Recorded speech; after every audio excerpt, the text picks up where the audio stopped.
Hello humans, Master Dinnerflex here, bringing you the low quality content you deserve, and today I got a big video for you. This one's going to be very meaty, so there's going to be a lot of timestamps, so you can skip to whichever part you want, because we'll be going over combos, deck list, and even replays. But before any of that, we have to get through this, which is what you see right here, is a deck I made for an online tournament, like, several months ago, like I think in July or August. And the reason I made this one, in comparison to all the other forms of Tellarknights you could make at the time, because we still had Circular at one, and we still had Isolde, which is like a lot of my older videos for this deck, this one took a completely different approach. As you can see, there's a lot of, like, mid-range, hyper-interactive cards in here. And in the extra deck, it's just nothing but XE monsters. And my entire goal with this deck list was to shake things up and to actually test the more real limits of this deck. Rather than focus on how wombo-y combo-y can I make this deck, let's actually test the borders of its actual mid-range. Like, how well can this end on a piddly board? How well can this end on an ultra combo board? And suffice to say, I got a box from that tournament because I won it, and this deck is an actual true mid-range deck. Unlike many other decks people claim as mid-range, what they're actually describing is combo light, where it has only one line of play, and it is very underwhelming, so they just have to fill the rest of their deck list with generics. A lot of the times, that's what people say, what they actually mean when they describe mid-range, which is actually not mid-range.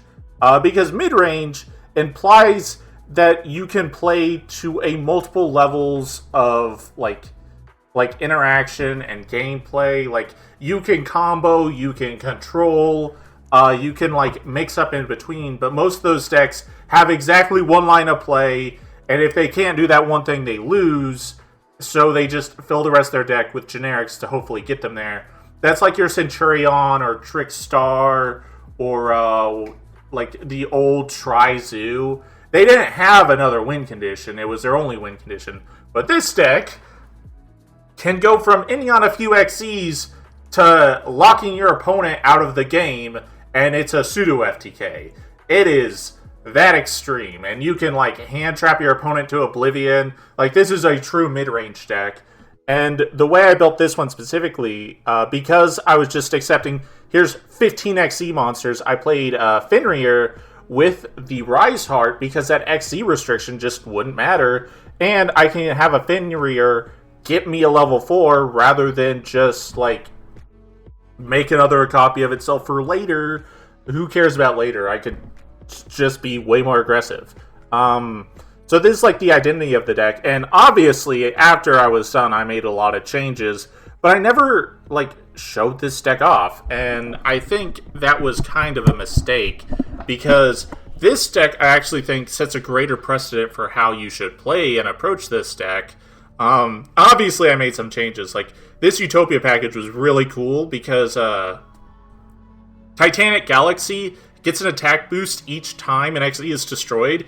And when you consider, I absolutely love using Deltaros on itself, this guy got to like 10,000 a lot. So, like, this is cool, but it's 3 extra deck slots and very unnecessary.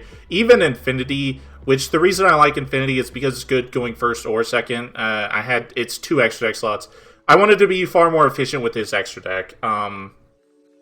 So we are going to go into the deck list, but first, before anything, I want to show off some combos with this deck, so you can get an idea of why I find it to be so interesting. Now, I'm going to show off 2 combos. This one, everyone is very, very familiar with, but I did want to put it in the video because if you don't know what this combo is, I don't want you to have to go and find it, so it's just in the video with the timestamp. This is the Turnskip combo, and before we even get into it, let me say this. This is not a combo you should just do blindly, like going first, just assume that it works. No. The only time you should ever go for this combo is when we're in a format where no one is playing any hand traps, or you know you're going against a go second deck that is like kaiju and removal focused rather than plays any hand traps. That's the only time you should ever go for this combo, because any other situation, this combo will probably lose you the game. Because your opponent can literally bestial the wrong monster, just summon a 2500 attack monster, and you will lose. That's how unbelievably fragile this combo is to hand traps, so you should never go for it unless they're just not there. Not to mention, all you need for this combo is like Deneb or Unikali and Lirin and some other variations, but it's actually not that common. I mean, let me rephrase that. It's like a 50-ish% chance to open it. So if you're fixated on that build, you're just going to be in trouble all the time. Which is why I've built it like this. That being said, you shouldn't just disregard this combo, because while I was testing this deck, I ran into multiple of these, like, I'm forgetting the name, but a lot of go second decks that do not play a single hand trap, and I just decided, okay, Turnskip, goodbye, game over. Like, you should definitely not disregard it as a tool, but you should know when it's appropriate to use it. So, for this combo, you start off by normal summoning whichever normal summon you started with. This will chain to it, so we will get a search for Altier, and then Lirin will go ahead and get us Skybridge. Next, we'll overlay these two into Caduceus. We will activate its effect, attach one, and we will banish the Sheraton, and Sheraton will go ahead and get us the main deck Caduceus, which we can go ahead and special summon because we control a Constellar, and then with Caduceus, we will go ahead and search a Constellar Spell or Trap. Next, we are going to go ahead and activate Skybridge, which we will go ahead and special summon Unikali by returning this to the extra deck. Next, Unikali will trigger, and we will go ahead and dump Altier in, this is why you can open up with either and get to the same place, because it does the same thing. Next, we will activate this spell to special summon Altier. Altier will go ahead and special summon any of these names, and then Altier will trigger because of Tellarknight or Constellar special summon. And then, once you get 5 level 4s on board, you can go ahead and go for Caduceus again, which doesn't have a material maximum, just a minimum. And when it's special summoned, you can go ahead and recycle these. And then we can overlay on top of it a Constellar Ptolemy 7, because that's its effect. Then we can use Tellarknight Constellar to go ahead and plop a Ptolemaeus on top of it. And because it has 7 materials, we can just go ahead and detach all 7. And your opponent will not be given a turn. And then on the follow-up, you have both another search, a Skybridge to turn this into another monster, and that's just OTK. Like, this is a very, very, very simple combo that ultimately acts as a way, if your opponent is playing this don't interact with you go second deck, you can just automatically win the game. You should never go for this if the possibility of a hand trap exists in your opponent's hand. Like, you need to make sure that's not a real case, because this is an auto-win combo, but if your opponent says, hey, look, I found a Veiler in my binder, you will lose. This is why I'm, like, very, very restrictive on when I go for this combo. It will just lose to everything. But once you eliminate that factor, go for it. But now that we got this combo out of the way, I want to demonstrate another one that I tend to go for a lot more often when you're in this blank state of not being sure. Now this hand, there's nothing particularly out of the ordinary with it, which is actually kind of a cool thing. But what you're wanting to do is, if you don't know what you're actually playing against, and the possibility of hand traps is actually there, you want to play it safe, and you want to build an actual board designed to play an actual game, because once you build your deck list like that, you'll also notice you're building a deck list that actually can interact as a going second deck, which is why you should be more focused on building a deck with like a lot more interaction, rather than just hoping the Turnskip just does everything for you, because it won't. That's not... It is Yu-Gi-Oh! Probate, and we need to move past that. So let's just go ahead and set up a simple board. Like, we'll go for this, go for Fenrir, And like I said, because we're playing the Rise Heart, we can just special summon it. Sure, we're locked into XEs, but the only link I play in here is this one. It's still almost entirely an XE deck, and you'd only go for this if you need it, because this only locks after you summon it, so if you have the ability to summon SP before it, go for it. So we'll go ahead, normal summon Deneb, and Deneb will get us Altier, then we will activate Skybridge, and we are going to turn this into Unokalai to go ahead and dump Altarian. Next, we are going to overlay these two into XE Caduceus, which we will just recycle the Skybridge. Next, we will go ahead and detach, banish the Sheraton to get us main deck Caduceus, which we will add to our hand, special summon, and then search Tellarknight Constellar. All very familiar. Let's see now. Next, we will go ahead and activate Tellarknight Constellar to special summon the Altier, which we will go ahead and summon the Unokalai. Then we will overlay these two into there we go. Batlamus. Because a Tellarknight special summon, we can summon the Altier in. Then we will go ahead and make M7 on top of the Constellar XE. And then we are going to activate Tellarknight Constellar, which I sent it away for no reason. So let's go ahead and fix that. And we are going to turn it into a Tellarknight or Constellar XE with a different rank. So we will actually make Diamond.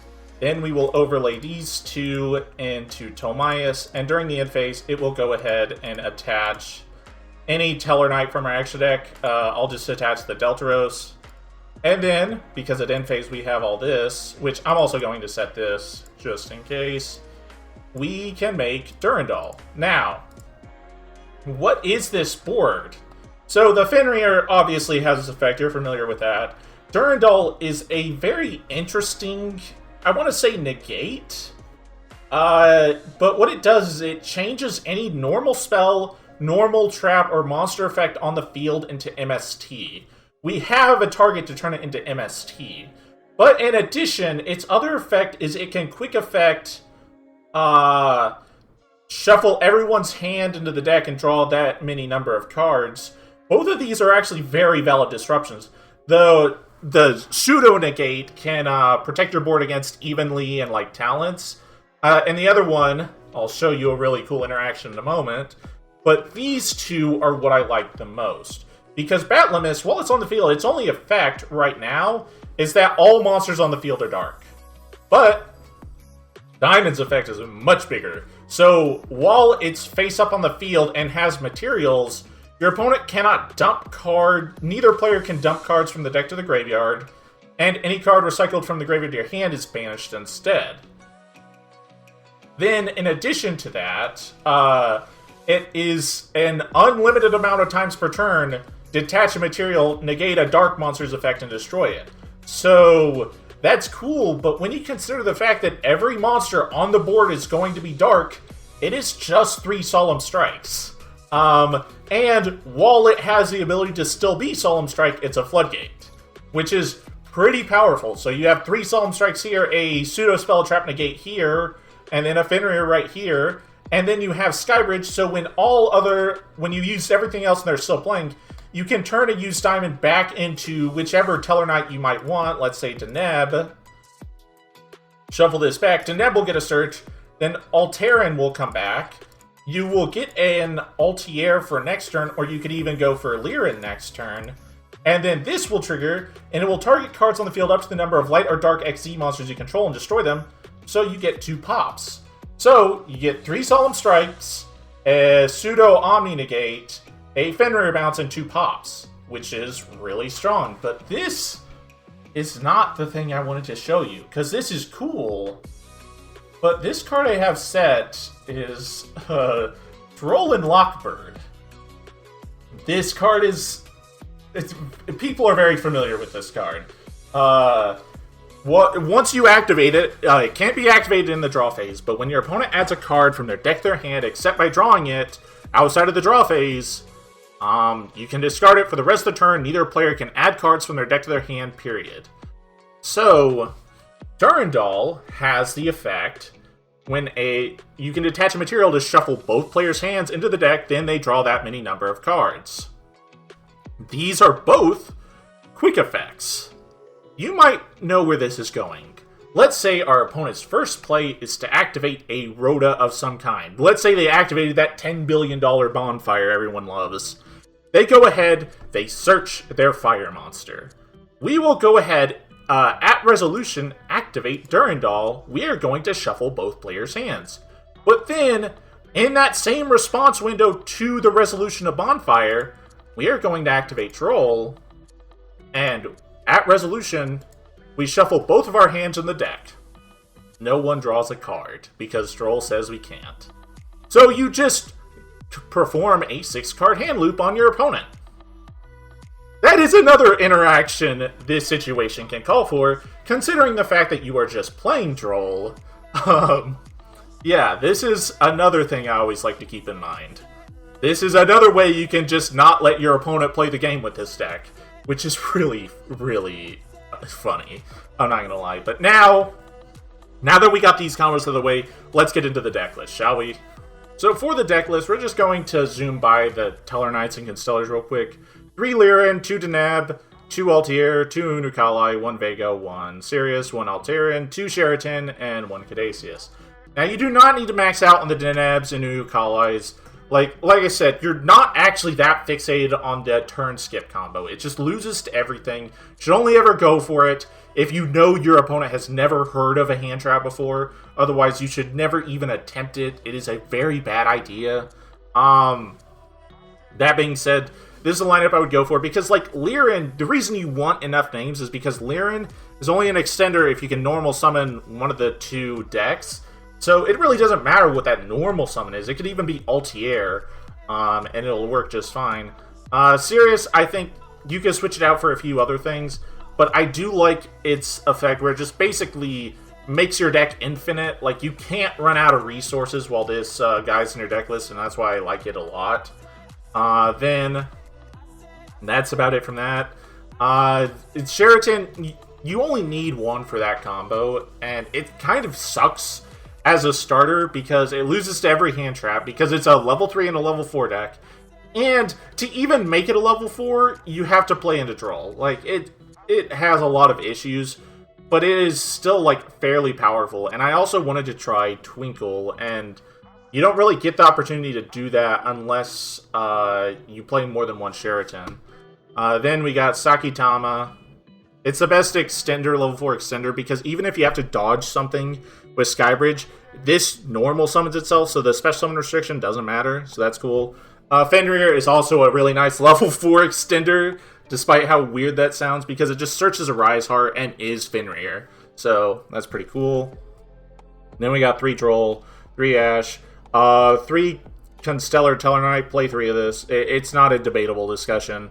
Your deck list, this allows you to, like, play through multiple interactions repeatedly. It can just turn whatever into something else. Like, you should max out on this. Like, it's a starter, extender, insulator. It just, all of that. Yeah. Then, this is kind of like whatever. It just searches Fenrir.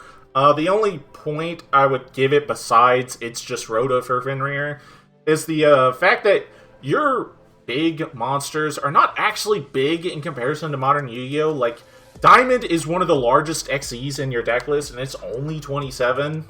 So having just a card that's boosting stats helps out a lot, especially, like, with SP. To get it over, like, multiple attack thresholds is kind of nice. Makes it way harder to deal with. So it's actually just kind of nice. And then 2 Skybridge. You only need 1 for the combo, but it itself is a good card to let you dodge effects, so that's, like, kind of nice. Then 1 Twinkle. This card can basically let you turn what would be a level 4 out of Constellars into a rank 6, which is something I wanted to test. It's like, whatever. It's neat. Rhoda, because you are playing a army deck. Not only are you playing an army deck, but if you draw a certain members of the army, your opponent doesn't get a turn. So, take with that what you will. Called by the Grave not only deals with hand traps, but also, like, all the repeating floaters going around, so seems kind of nice. Then we got Infinite Impermanence, and then that's going to be it from the deck list. For the side deck, it doesn't... Here are the only 3 options you should consider. Everything else is like, whatever. Babimsko, this card... I'm fine with citing extra deck monsters. I actually think it's totally valid strategy, especially in modern Yu-Gi-Oh! Like, if you're playing against something that you might need Babimska, you got it. Like, Burgundy's just a really powerful card. So, then we got Tellarknight Genesis. This card is actually so powerful, it's ridiculous. It is a searchable, recyclable, Harpy's Feather Duster that doesn't target. And it's a quick play spell. Like, that's all you need to know. It is really funny. And then finally, we got Ashlam in the side deck that you should always have in your side deck. The reason you should always have it is because it has Tellarknight in its name. And that's the only reason.